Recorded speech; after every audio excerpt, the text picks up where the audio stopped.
Yeah. What do you say to someone who would say the only salvation is through Christ? Well, their salvation is through Christ. I mean, how would I deal with it? I would say I'm Vedic. I feel salvation is through Christ, but that's not the only way. And they'll of course be upset, but that's their problem, not yours. I mean, speak the truth, That salvation is in Christianity, and it's a very legitimate way, and honor their way, but don't compromise your own ideas. Yes, there is salvation, and I worship and honor Christ, but I'm Vedic. I believe salvation is endemic, part of creation, the very essence of creation. Redemption is going on within everything. So you don't have to be redeemed through Christ. Redemption is going on through the whole of creation all the time. Things are being redeemed slowly but gradually. That'll chase them away. Pragmatic ones. Yeah. Swami, back to that question, I think, isn't it rules that salvation is only through one meaning because of fear? Maybe because if they do not follow what they think it's told, then they'll go to hell or Well, it's old habits, and it confines you. That's the only problem, that it just confines the mind. You have to stay very close to your church in order to keep your security blanket, your identity. The community supports you. It's a sangha, but it's very narrow. If you're a Vedantan, you have you have the world as your sangha, but also you do have a community, but you're free. Nothing threatens you. Nothing overwhelms you. Nothing. They can say anything when you can. That's what has disturbed a lot of people when these Vedantins are in these interfaith events. Is that they're always smiling, Vedantins, and they're all very agreeable. Oh yeah, it's true. You're right. It's disturbing. As I say, one time I attended an interfaith. I don't do them anymore because, as I see it, Vedanta is interfaith. But I attended it, and I got everybody to agree. I said, come on now. And I think I mentioned it here. We all agree, don't we, that we all think our own religion is the best, don't we? They said, yeah. So, I think mine is the best. I do because I think all of them are legitimate. So not best because somehow we're superior, best because they're all legitimate and we're all part of the same process. If that makes sense. So there's no hidden agenda there. I don't have a one-upmanship. There's no one-upmanship. We're better than you. If you can do it through Christianity or whatever it may be, and you can get into that altered state and stay there, more power to you. That's what it's all about, not what religion you subscribe to. So, yes. Yeah. Do you, now, coming from my background being a Christian and just hearing that there were certain verses that were pulled out of the Bible that weren't contained that spoke on reincarnation. And so there's a broader part that I didn't see before. Sure. And so kind of from that point, and then looking at the fact that, okay, so we do have this reincarnation, and we do not know how many times we come around, and each time we have our different experiences. So it's almost as though we may have the experience of the Buddha, the Buddhist religion, the Christian religion, and so here is Christ, who is said to be the same path, who's been the same path, who's come as Ramakrishna, who's come as these others, and so it's like, and then Ramakrishna, who gives the respect to the Christ, even except bracing him in his heart, which is what and so it is almost like that they give the respect even to the different parts of themselves, because Christ was the part of the salvation who was on the cross. That was his role in his life here, and then Ramakrishna is the path which is teaching of the yoga, the whole being, the being of God, and that we are that. And the Maya, and so it speaks of the same thing. The Maya speaks of the same as the sin. It's just different terminologies, different words. The same thing can be got in the Bible through asking for the truth that is spoken here. It's just you have to go into deeper. It's a different way through. So theological. Yeah, the Christianity is theological. We're philosophical. So Ramakrishna literally did embrace all religions. Embrace, like you say, in the heart. Yeah. And he had such a power that he could not only embrace Christ, but he ended up in Christian churches during that period. And he was completely thrown off his balance because he was crying, Mother, what are you doing to me? I mean, I'm seeing Christ being worshipped in a Christian church, maybe in Europe, some Catholic church. And he goes into samadhi over Christ. Christ enters into him eventually at some point, but he goes into a non-dual experience. In other words, he had no boundaries, and he did it with Islam. He did it with all the traditions. I mean, you could take it for granted if he had run across a rabbi that he would have owned that and seen how that's legitimate as well. Native American, they're all legitimate ways to open up to the same truth. And that's good stuff. I mean, it good in that, again, we're free. We're free. You're no longer stuck in any one way.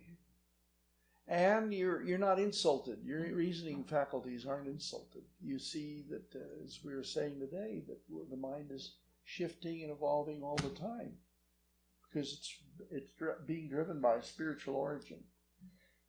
And so religion always speaks to the human condition. There were pantheists in the past life, pagans. They believed in some forces outside that they worshipped, and then you had your mythic thing, and that pervades the world today.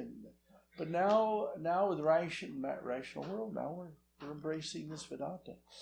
It's hard. It's really empowers you in ways that are astounding because there's no conflict in your mind whatsoever. None. You're free to become very enthusiastic about religion without fear of science or conflicts with science. Just, you're free, completely free. Once you examine it and keep reviewing it in your mind. And Vivekananda was a master of doing that, of course. He was a master of presenting these universal truths in a way that Americans could understand, especially. You get behind. So we're in good hands, and Ramakrishna kept falling into these ecstasies over literally everything that was high and noble. Vivekananda said after he came to America and he was here for a while, he told some woman, I've fallen in love. He says, oh, Swamiji, who is she? And he says, no. He says, I've fallen in love with humankind. With humankind. I've fallen in love with humanity. Before that, he was this great jnani. But after he moved through the circles of human beings and mixed with them and saw them, he realized the beauty of diversity. And especially here in America, and people loved him dearly here. They embraced him dearly. So he recognized, and he felt, and we gave him full freedom to express himself. So he was free to just be himself, and he loved it. He loved it. So, and so he gave us everything he'd had. Ramakrishna gave him all this power. If we were given that power, we would die. So we often die someplace. We wouldn't know how to use it. It'd be wasted and squandered in the world.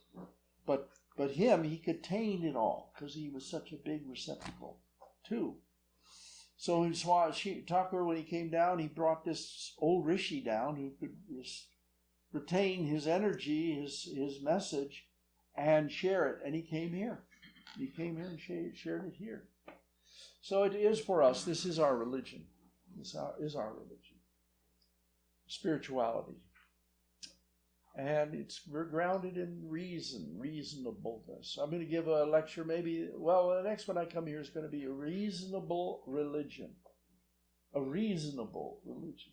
I mean, you can sort of see what I'm saying because that's what it was today. But I'm approaching it. He approached it from so many directions. He approached this from the direction of what is it when you reason? How is it that when you reason, what are you doing in your mind? So he describes the process, the reasoning process as we go through it. It's very simple. I won't tell you now. Gotta come back. But he goes through it and explains how we reason. And we all do the same thing. Everybody does the same thing.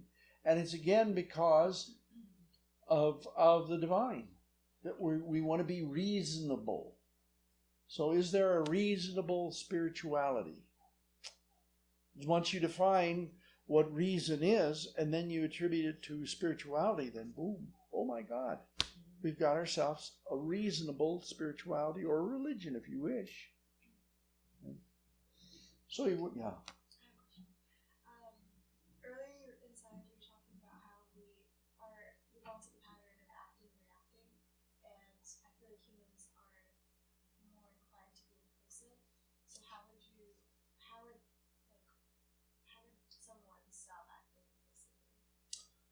Well, today we have all sorts of, if you descend in evolution, you'll find everything becomes more and more impulsive. You go from reptilian brainstem, which is where our impulsive reactions start. And then you have a limbic brain where they're less impulsive. The animals, they're less impulsive. They're not like a lizard or snake that jumps out, and you can't really reason with it at all, right?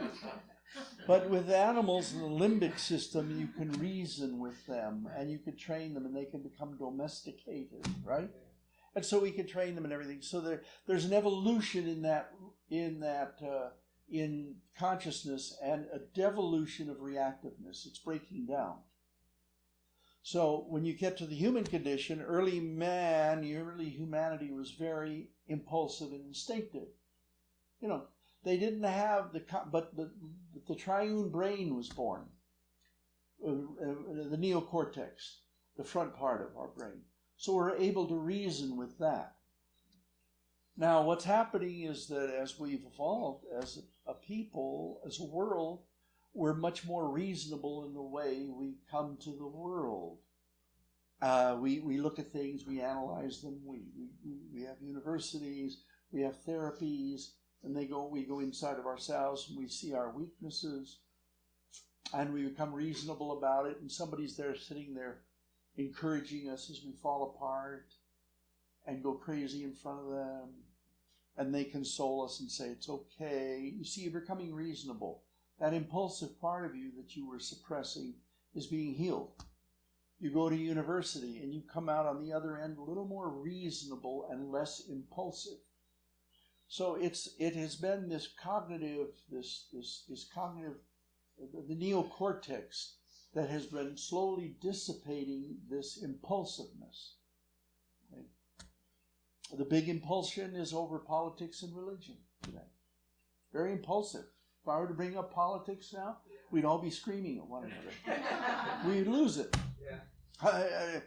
Some would be very quiet, some would not be very spoken. The other people would be burning inside because I resent what that person is saying, and go on. So you see how, but even that has to be reconciled with reason. Is there a reasonable way of dealing with it? I won't go into it now because it's dangerous territory. But we're going to have to face this now more and more as we're dealing with the changes going on in society. But we're becoming less impulsive as we reason things out, become reasonable. Okay? So it's happening. It happens naturally. And today we're far less impulsive than we were 100 years ago. Okay? 200, 300, we were much more impulsive. We drew the sword out. And you go down the evolutionary chain, it all becomes more and more impulsive. So if you just go up and down that chain, you'll always see how everything that was a problem centuries ago is less of a problem today. So Ken Wilber, anyway, he has 3 stages. The neocortex is evolving too, the global reasoning part of our brain. And we're understanding the world in better ways, and we're less impulsive. Because whenever you do reason things out, it goes, we're not just up here, we're down here. So anytime you reason things out, it sinks in down here. It starts to diminish the impulsiveness of the mind. It breaks it down. So, it's happening, but if you want to speed it up yourself, think of higher ideals, go to therapists, do all of these things that will diminish your impulsiveness, and also study and reason and challenge your mind with different contradictory ideas so that you have to go through an inner upheaval and embrace the new idea and understand maybe why your impulsiveness is not good, and by seeing the other side, you're able to transcend it all and become larger in your consciousness. So, I mean, that's how it's done. It's always about becoming larger in our understanding. But it's a physiological change that takes place in the nervous system. It's not just up here. It's your very core essence down here in your tummy, in that plexus down there. And that's where it rises from here. People think it's coming from up here, but it isn't. We think up here, but the nervous system and the mind is all of this. But we get it stimulates that area of our prejudices and our confusion, and we react. But it comes from out of here. That's why I was talking about. Because really you're breaking that when you're in a miserable state or you're in a reactive state, if you just do that and make space and let it sink inside, you're contradicting that lie that's in there, the confusion. Illumined souls do not have issues in the world. They move through the world, They love it and they understand the problems, but they work from a higher level that they could see the whole struggle of human development, and they honor it. And everybody's at their own stage, so you can't speed it up, and that's what these developmental systems are about today. That you can't speed up humanity's evolution, but it is evolving, and we're becoming less impulsive and more reasonable. Yeah. She's had her hand up a while. Oh, I'm sorry. Yeah. Oh, no, it's okay. Thank you. I really enjoyed your lecture today. Thank you so much. I was raised Jehovah's Witness, so this is the complete polar opposite. That worked really well for me.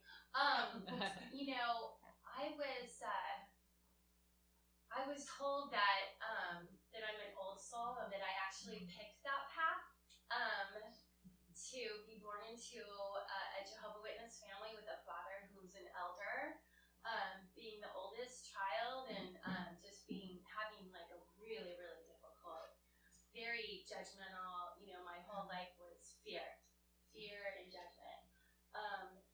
So having I've just gone through a really brutal divorce. I'm on the other side of that now, and I'm embracing, trying to finally be the woman who God, wants me to be, and stop living in that fear and that control and that, Yeah. So I love this. Actually, one of my friends brought me here. And I guess my question is, how do I fast track myself through, through this? I mean, I am finally opening my mind. I'm trying to get rid of all those old tapes of how I was raised with all the prejudices. And You can't get rid of them that way. You can't get rid of them by wishing them away or willing them away. They'll get stronger. Yeah. You can only get rid of them by giving your life, opening your heart to that root, the Christ that you were raised with, if you want to, but another Christ that's much more profound and touching. And then that stuff will dump of its own accord. It will come out and dump. That karma will exhaust itself. You'll go crazy. You'll see all this old insanity coming up all the time. And just don't own it. Be objective. And it will exhaust its energy and power. It's just frozen energy that's been pushed down in there. So you can't fight it. You can't say, I'm not going to feel this way. You are going to feel that way. And we're all going to feel the way we are. But what you do is you take a larger posture within yourself, a spiritual one, that's behind it, that witnesses it. And then let it unfold and unroll it, unravel it. Holy Mother talked about that. The wife of Ramakrishna. That when our karma unravels, it's like a big ball of string, and you just pull it and different colors come out. You can't control the mind. If you can't repress it, you can't repress it. You can suppress it. But when you're doing your practice or you're doing the day and you go crazy, fine, that's a healthy thing. Turn your mind back to God while you're going crazy. Smile. Let the craziness pass through the smile, and it'll unwind itself over time. You can't do it by repressing it. No way, no way. You have to be bigger than it, and you are bigger than it. You know that. So you're going to have to go crazy from time to time, as everybody does, and you have your own karma. That was the first religion I went into, Jehovah's Witness, because they promised me a room where I could work in their. I had that inclination or something. A room where I could live in a little cell someplace and manufacture books for them. That appealed to my mind. My mother, of course, made it clear that wasn't going to happen. So thank God, of course, thank God. But it appealed to me. And the guy that spoke to me he was a house painter, and he was in the apartment. He was telling me about his life and everything. And I was, 16, 17 years old. Oh, wow. I didn't know nothing about religion. I had never given religion any thought. Except as a kid, I would take these little Native American totem poles out of these cornflake boxes, put them on a table someplace and sort of worship them in some vague, nebulous way, But that was the first religion I actually looked at and kind of embraced, yeah. So no, let it unwind. Don't take it just don't take it seriously. It's not infinite. Karma isn't infinite. Is not infinite. It's finite. Just keep the loving peace there with your relationship, and that will heal it, as the books say. The books say that. But it has to be a genuine love, not forced. And don't repress anything. Go to a therapist. Cry, weep, yeah. And get it unraveled that way. Because what's happening with the therapist is that they're loving you while you're going crazy. And you're either going to love yourself while you're doing it, or somebody else is going to love you. But you need that love while you're going crazy. That bigness of mind. That's all. Don't worry about it. Just keep up your practice, and it'll take care of itself. And then you'll have the wisdom that comes from fanaticism. You'll understand it. You'll have great wisdom there. Yeah.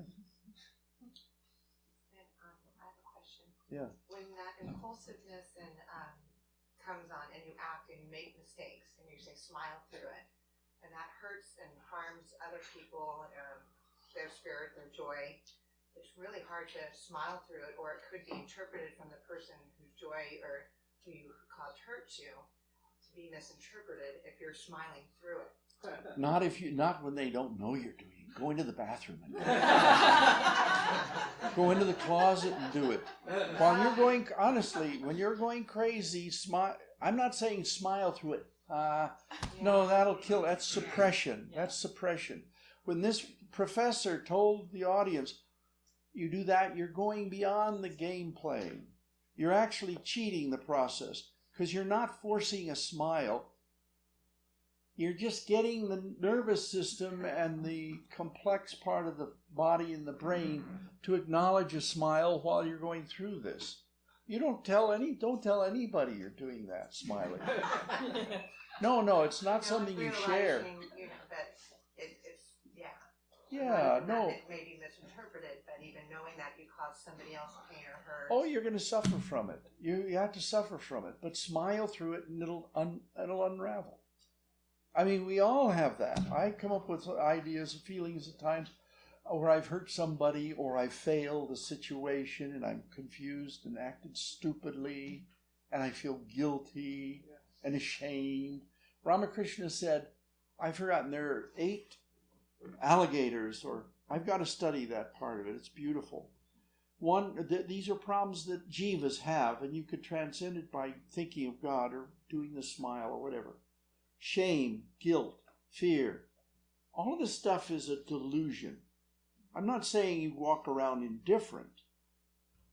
Continue to love and have those healthy relationships. But you've got to smile through, make yourself bigger than your pain. And there's so many ways to do it. But one is just by doing that. I've come to do this a lot just to get my mind in a proper state. It's a curious thing, but it did work. She was right. And Vivekananda said, smile. That's be happy, be cheerful. Nobody wants to be, and it's not good for yourself either. So you don't need to talk to anybody about it or do any of that. Get your nervous system open while you're suffering. Don't give way to the suffering. Don't let that gnarly mind hold you in it. Because the mind will contract down. We all know that. And you're just in pain. Your mind turns into a kind of a muscle. This whole area, a muscle just contracts. Smile into that contraction. Don't think about psychology or anything. Just smile into it. Force, not a forced smile. Cheat. It's a smile. I don't know how to put it. It's not a direct smile.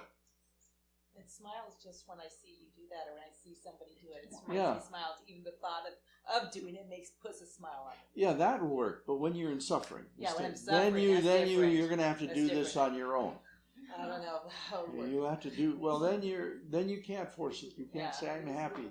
That's just suppression. Yeah. You have to make that space. And you can't make it by affirming I'm okay and everybody, not nonsense baloney. You're miserable, and that's all contracted down in there for various reasons. There's a book out called Focusing. Gendling is the title of the book, and felt movements and shifts in the psyche. If you have an opportunity, go online and look up Focusing by Gendling. And in there, he talks about making this space too. So that's the only way you could do this. Be bigger than it. You can't do it directly. I'm going to be bigger than it. That's not going to work. If your spiritual practice will help you, but even that at times you'll sit down and you're just. But if you keep working on the mantra or the prayer or whatever it is and sit there and that will make the space for you if you turn it over to God. And you link it over to God. Now you're making a space that transcends your own ego to some degree.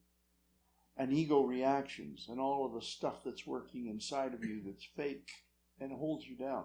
So you're stepping beyond it. That's all. The whole secret is getting out of that unripe ego. Yeah. Compassion. Well, compassion, there are a lot of good books on that too. Thank you. Of course, compassion for the other people who have hurt you. Compassion for yourself. This is a gesture of compassion. Other people, if they're not compassionate, you go out and get your drink and take drugs and bury yourself in your own misery. So compassion takes all sorts of forms. And it's an act of compassion, self-compassion. Somehow to get beyond this. I have a question. Yeah. Talking about impulsivity, you said it's coming from the other plexus. Of course, we know this thought that is coming from the past, from our experiences, not as that lady said, from the bad experiences we had. However, if we accept and cherish and embrace, as you said, those experiences, as far as impulsivity, do you think meditation and yoga is going to be effective? And if it is effective, what kind of meditation and yoga you recommend? Yoga is very powerful if you take into account the solar plexus. What I mean is, if you move and readjust yourself and everything in light of, you have to be grounded in order, as I see it, to move and shift consciousness in a better place. When you're doing your movement, don't get into your body as in terms of health, physical health. I'm stretching this, I'm stretching. Be aware of your problems, of your emotional problems, of your tension, but trace it all the way back down to here. So when you're doing yoga, breathe properly and open up from there more than any place else, because there is where the tension resides. letting go of that chakra, opening it up, is a big deal. The meditation, it depends on the person. What speaks to you? What's going to speak to you and give you the courage to be with God and go crazy for a while, right? Stay with God and turn over and cry and weep and do whatever you need to do in order to let go of it. See? And own that larger space. Because this stuff in there, our past holds us to our unripe ego, and we can't make the space. So all I'm talking about is keeping that space inside as you go crazy. And it will then unwind. You're making a space so that it can escape, and that energy, that unresolved energy, can release itself. And don't pay attention to it. Don't say, "Oh, I'm going." No, just let it be, but be bigger than it. Love Christ. Love whatever it is while you're doing it. Stay in that larger space, and don't pay attention to the insanity. Don't give it energy. Okay? That's really yoga. That's really yoga right there. Don't give your mind, the ground unconscious, any energy, and don't suppress it. Don't push it out of consciousness. Don't push it out of consciousness. Let it come in, but let it come in little by little. Accepting it. Allowing it in, but not accepting it. "Oh, I love you." Don't even love it, Just yeah. In that way you're loving it, yeah. Like that. It's a very delicate thing, but it does work. Focusing is one of the methods out there today you can use in order to shift consciousness. But it's an ongoing thing. And some karma is so deep that it takes a whole lifetime to unwind that, to make space and let it go. And some issues, survival issues and whatnot, are very deep in us. So it's a whole lifetime of letting go. But nevertheless, you're growing as you make space. And you allow that the tension in your life to dissipate. It's an art form. All I'm doing is giving you the broad outlines. You have to work that out in yourself, your own way. Strength. Vivekananda said religion is strength. Religion isn't weakness. You don't come to it through your weaknesses. When you breathe properly, when you make space in the proper way, you're dealing with your strength. You're making space in your life so that you can become more balanced. Instead of getting caught up in the insanity of the mind, you're more balanced, you're stronger. You can come to life with a greater sense of equanimity and caring and sensitivity and all those good things. Okay? Strength. Wonderful thing. You can see some people who have a lot of strength in them that way. Vivekananda had an incredible amount of strength in him. Because he fought a whole civilization. He moved throughout a whole civilization and inserted these ideas into America all over the place. And he had that ability to do it and keep rising against it, because his mind was very, when they say pure, it doesn't mean, it's not a moral issue. Simple. It's a simple mind, an open mind. Purity means a simple, an open mind, an uncomplex mind. Purity has moral implications to it, good and bad and all that. Be simple, be open, be loving. Those are incredible qualities that are very, very hard to hold on to. That's all. And you'll become a very strong person. You'll be able to move through life with considerable ease. And nobody will disturb that equanimity. And you'll be at peace all the time. That solar plexus part of you will be open and simple. It's very complex now. It's very tight with many of us. It's very hard to access that place. But just note just how that works with our reasoning process. That determines our reasoning process for fight and flight. Fight and flight. Yeah, fight and flight. Fight or flight. Strength, strength, strength. That's all. We all want to be strong. We all want to be loving. We all want to be able to come to life That's Vedanta. With an open heart and open mind, fearlessly,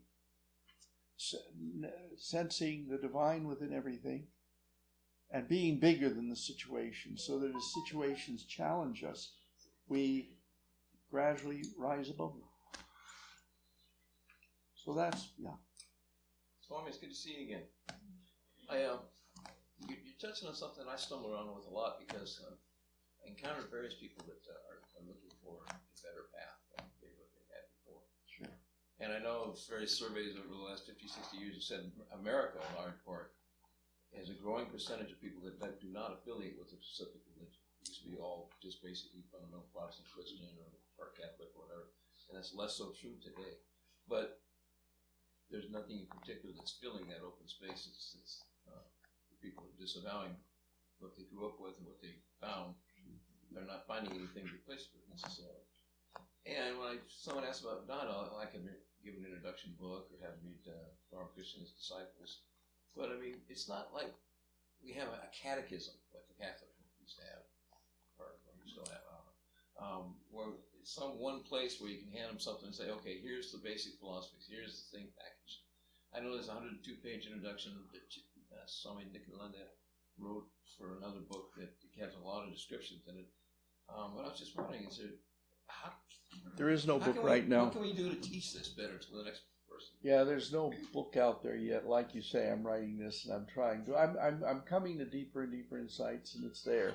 I'm writing a book, and I'm trying to get the book out that sort of summarizes these ideas. But I'm stumbling forward. You need encouragement, and it's really right now it's a very empty, vacuous situation with Vedanta. So there's no real. It's as if everything is already assumed. Everything has been finished, and really it's just beginning. It hasn't even begun yet. The whole process here in America. So yeah, we need a body of literature that really people could pick up those things and read what we're talking about here and understand it quickly. There's got to be a big body of that literature. Flyers are a good place to start, but it's not enough. No, flyers are good. See, we don't have a training center, I'm sorry to say.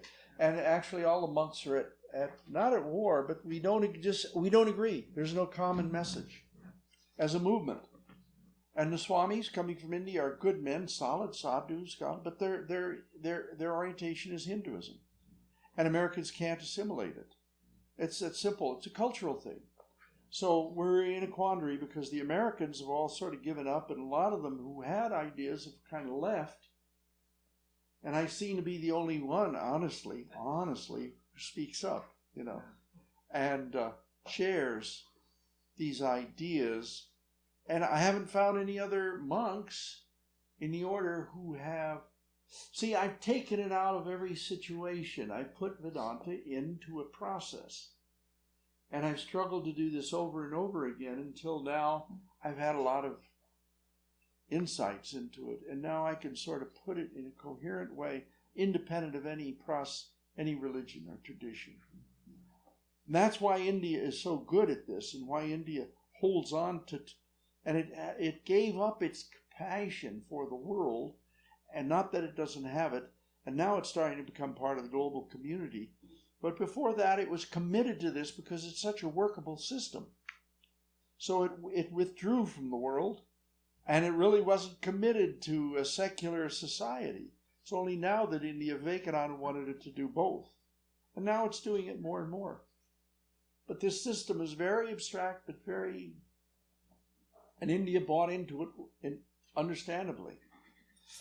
But we have to remove it from Hinduism, and nobody wants to do that. The Swamis, in fact, are affirming Hinduism strongly. Okay. And the Americans have sort of retreated, and they're not even thinking about this. They're just surviving. The monastics are surviving in a certain way, and they're good sadhus. And the Swami running this center and others, the Westerners, are very outstanding men. You can learn a great deal from them.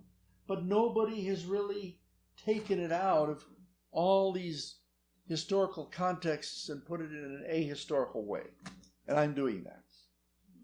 Carry on. We want you to finish that.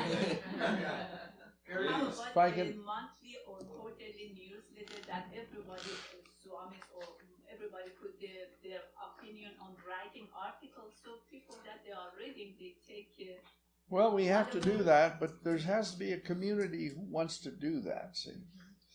Nobody really wants to do it. There's no leadership. I can talk these things, but really, as I've said again and again, the American community has to rise up enthusiastically and then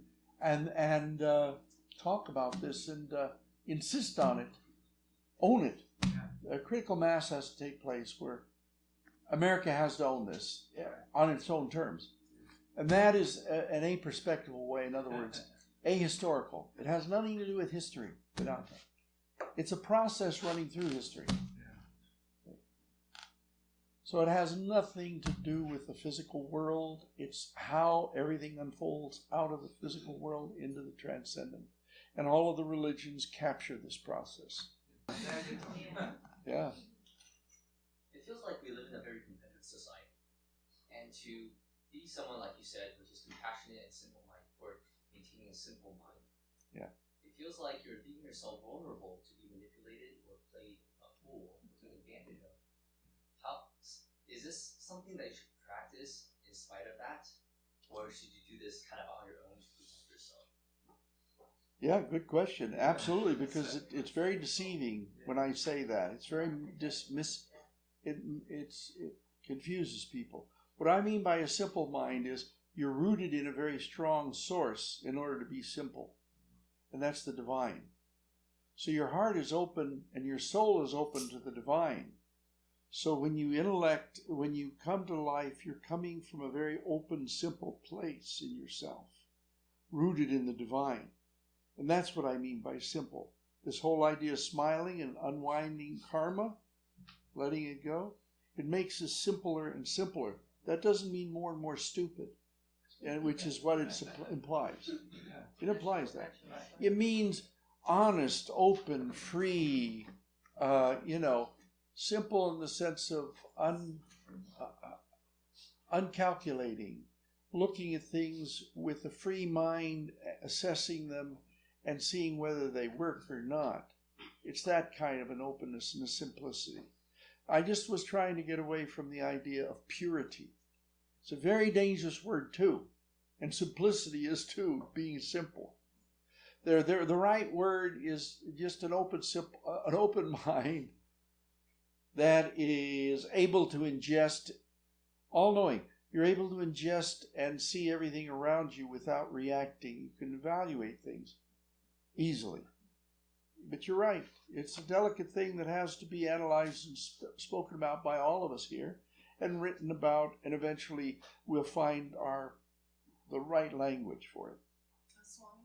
Yeah. On that point, there's a saying in Islam, praise Allah, but tie up your camel. Okay. So in the Dalajik, I've heard of the Swami speak, well, it's just there's tigers and snakes. You don't go out there and hug them. You gotta tie up your camel. Yeah. That's all. Yeah. I think on that note, the challenge is in society that all humans walk around the earth, but not all of them walk around conscious.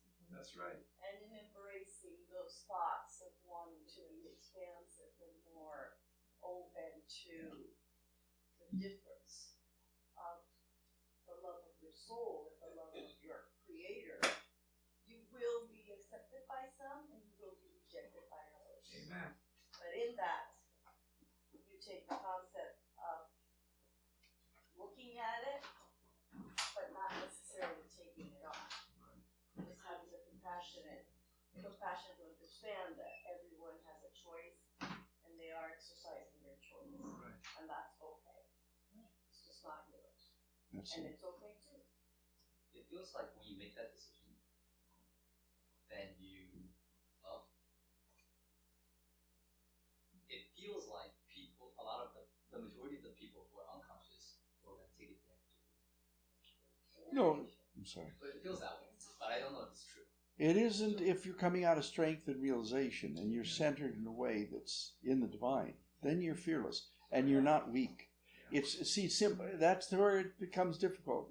It's not being simple and sweet and good. It's nothing to do with that.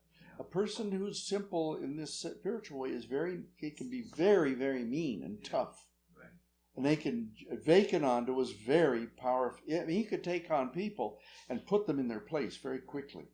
You know. No, it doesn't mean that kind of simplicity. It means an open-heartedness, and witnessing everything. And when you see weakness, you attack it. Christ attacked. He went into the temple and tore down the tables and everything. So no, it does simplicity. I'm sorry, because it is a delicate word and it is hard to capture the real essence of it. Yeah. But you understand. Yeah. Strength, simplicity of strength, and not the simplicity of ignorance and weakness. Yeah. Same with humility. You see, Vivekananda said, I don't believe in humility. I believe in same-sidedness. That open heart that loves everybody and respects everybody wherever they're at. That same-sidedness, recognizing everybody is an evolution. But not humility. I'm not humble, is the idea. Yeah. Humility is this what you're talking about, weakness. Yeah. No. You come to keep life with an open heart, strong, rooted in God. So you're not humble in the least bit. You see everybody as equal. They have the same potential. The whole of creation does. So you walk with that kind of an attitude, an atmosphere. But we can stop now only because I think a lot of people want to go. Right. So thank you all. Thank you. Yes.